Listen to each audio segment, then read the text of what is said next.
Hello, this is Jeff from Lords of Gondor and Glamcrist from RingsDB because it sounded way cooler than Orc Drang.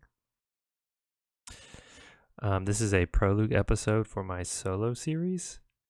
The first half will be the history of one decks, just a short history, and the second half will be an introduction to my solo deck. Where Lords of Gondor was a one fellowship series where we used the same two decks to beat every quest. This will be a one deck series where I use the same deck to beat every quest. Alright, so what is a one deck? Well, a one deck is a deck that can beat every quest in the game, Nightmare mode when available, treating sagas as standalones, without changing player cards. So this is pretty broad and pretty general. In theory, it only has one rule: beat every quest. But what happens is, because of the quest pool, there are a few restrictions on what a one deck can be. First of all, there is no Grey Wanderer, because you will auto lose Nightmare Escape from Dol Guldur. So, because you'll start with a hero, and then you'll draw your hand, and then it'll instantly be captured. And all you'll have is one face down hero, and I don't know if you lose at exactly that point, but I know you're not going to win. So secondly, you can only have 50 cards in your deck, and you can't use the Perilous Voyage contract. This is because Nightmare, Dead Man's Dyke, and Fortress of Nirn both explicitly say your deck cannot exceed 50 player cards. I don't know if there's more than Dead Man's Dyke or Fortress of Nirn. I think there might be, but I'm kind of doing this off the top of my head, and I know those two for sure. So unfortunately, you can't use every contract in one deck. So that'd be cool if you could, but you can't use Grey Wanderer or Perilous Voyage. I believe you can theoretically use all the other ones though. All right, number 3. Master cards can't be used in Saga Quest. So if you're using the player card one ring or the master cards that attach to the hero with the one ring, or like the master ring or ruling ring, those will be dead cards in the saga. You just can't use them at all. You can't even put master cards, you can't even attach them to the ring bearer if there's a saga ring bearer. So it's kind of a high price to pay in the harder saga quests like Battle of 5 Armies or Mount Doom. But I think you could probably get away with just having a few dead cards if your deck is good enough. All right, number 4, you have to remove heroes from the game where quest cards stipulate or overlap occurs with objective allies or Bagan's Fellowship heroes. The whole quest card stipulate, I know Morgul Vale just says remove Faramir from the game. It's just a big FU to Faramir players. I think that might be the only one. There might be more. Again, this is kind of off the top of my head. This overlap occurs with objective allies or Bagan's Fellowship heroes. That happens more often. And notice that it says remove heroes from the game. So you basically just have to take the card and rip it up. You don't even discard it. Because, so even if, in theory, the objective ally leaves halfway through the quest, you couldn't use Fortune or Fate or Houses of Healing on your hero because it's gone. So pretty much everyone, I think, at some point has thought about a one deck. It's just thought, like, wouldn't it be cool if no matter what quest was in front of me, I could reach in my box or my binder, or, you know, depending on how messy you are, I could reach down to my floor and pull up this one deck that could beat every quest. It's kind of like the holy grail of Lord of the Rings LCG. And actually, by this point, there has been a few of them. And mostly, they have all used Vilya. And I think it's pretty much accepted that the best decks in the game all use Vilya. And it's pretty much accepted that Vilya is the best player card in the game. It attaches on Elrond, who has the 2 best abilities in the game, and the best attachment in the game. and it's pretty cheap for what it does. So every quote-unquote one deck, all the best ones, whether they use contracts like Messenger of the King, whether they use One Ring or not, they pretty much all have Vilya. And it's been pretty much accepted that these, there's a little variations in power levels between all the Vilya 1 decks, but pretty much accepted that they're the best decks in the game. Now, in Fortress of Nirn, the last adventure pack of the last cycle, I think they made a card that outclasses Vilya. And if you see Lords of Gondor, you know what I'm about to say. So the contract, Bonds of Friendship, I'm pretty sure it's the most powerful player card in the game now. When me and my brother played it together in our fellowship, we just realized it's just a shift in power dynamic between your decks and the quest deck. And so it got me thinking, what is the best Bonds of Friendship solo deck that I could make? And I came up with the best deck, for lack of a better term, and also because it's accurate. What's good about this game, though, it's a co-op game, and we're all kind of in this journey together. We're all passing the baton. We're all trying to find this best deck collectively. So I've been inspired by a lot of you great players. I've learned from a lot of you great players. I've read a lot of your guys' blogs. I want to thank you guys for all the stuff you've added to this game. All right, so now I'm going to talk about what I think the best solo deck in the game is. So it's a Bonds of Friendship deck, and it's like, what are the drawbacks of Bond of Friendship? Well, you have high threat.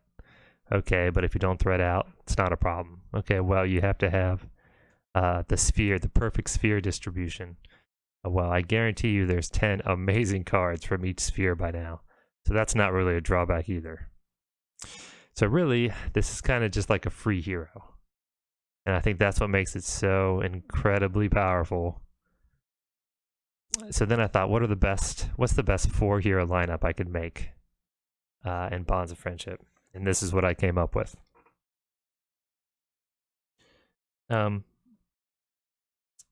What makes this lineup so good is just the ridiculous, moderate, maybe moderately high threat. But 33 is a very workable threat. If you get too much higher than this, I think you're going to have trouble. There's a lot of quests that raise your threat quickly, or have special rules about your threat level. So I really think 33 is like near the cap of what a 1 deck could have to beat every quest. And what makes that possible is that all of these heroes are a steal. Really, they are. Especially Glorfindel, obviously. I don't need to say too much about his. He just has an incorrect starting threat, and everybody knows it. He's got as much threat as he does hit points. So it's pretty clear that was a mistake. But you know what? I'm not going to complain. So I'll just go through my heroes real quick. Gildor, he's quest and card draw. I'm surprised by how much I use Gildor. Like I find myself using him in almost every deck I make. Definitely my 300s deck. Definitely this deck. It's just you throw Steward on him, and he makes a resource and a card extra every turn. And unlike Barivor, who has to tap for cards, he can still quest. And in solo, you gotta make sure your heroes do a lot. All right, next is Glorfindel. He's like my quester and attacker. I just throw Light of Valinor on him, throw a weapon on him, throw a sword.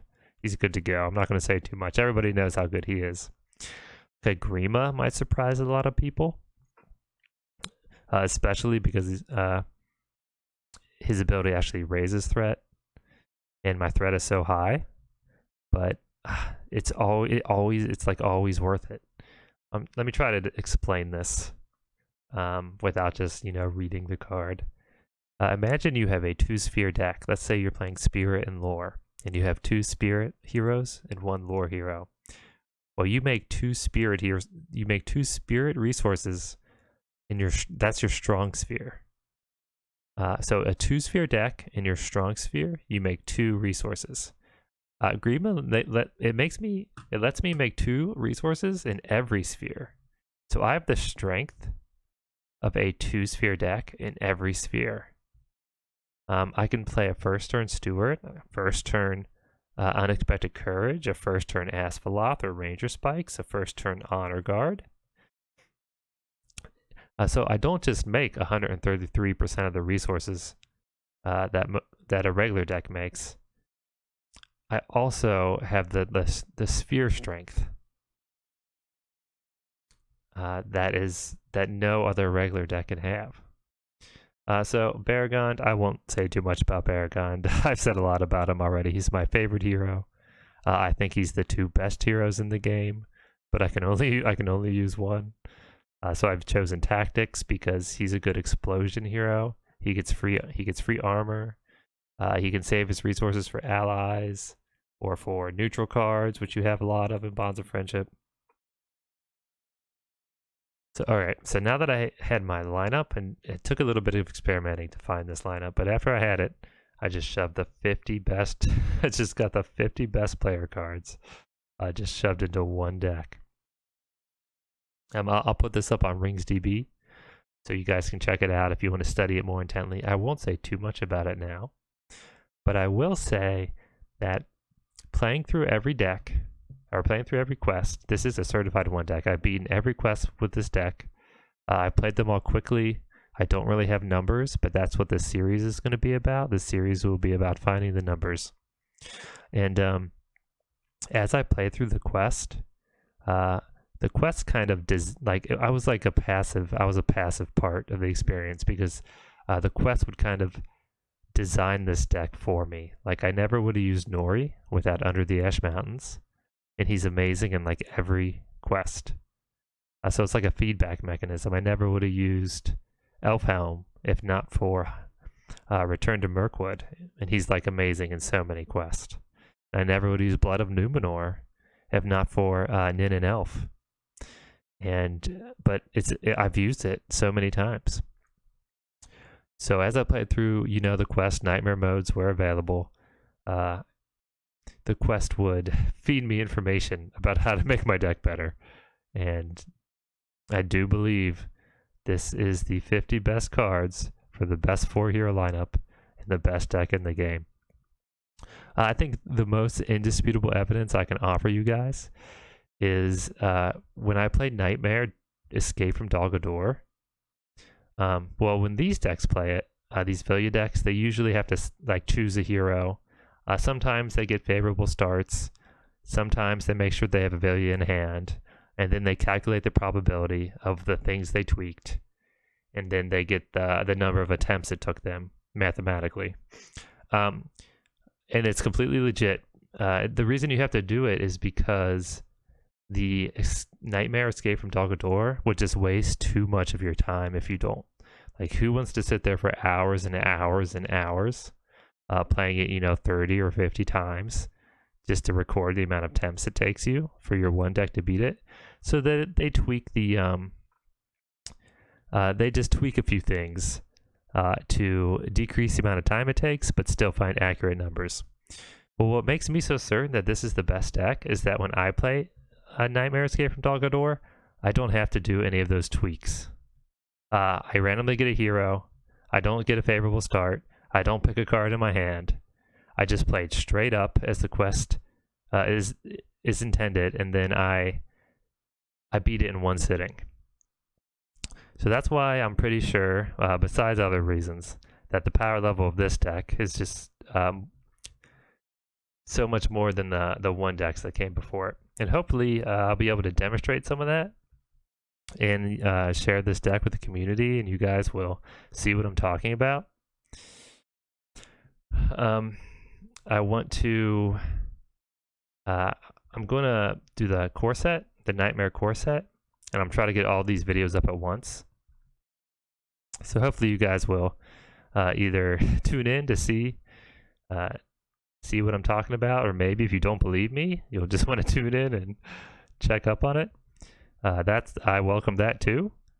I'm just going to go over my play area real quick. So these are my heroes. I have Baragon to Skew because he likes his horse. And he likes to ride his horse, and he has a shield in his right hand. He's got a spear and brand here. He's got a helmet on top. I got my action window chart. This right here is the number of attempts. I'm not going to win all the time. So when I lose, I'll do this. I'll do this. You'll probably see me doing this on Escape from Gondor Nightmare. I have Bonds of Friendship here for reference. Well, not really for reference, more for aesthetics.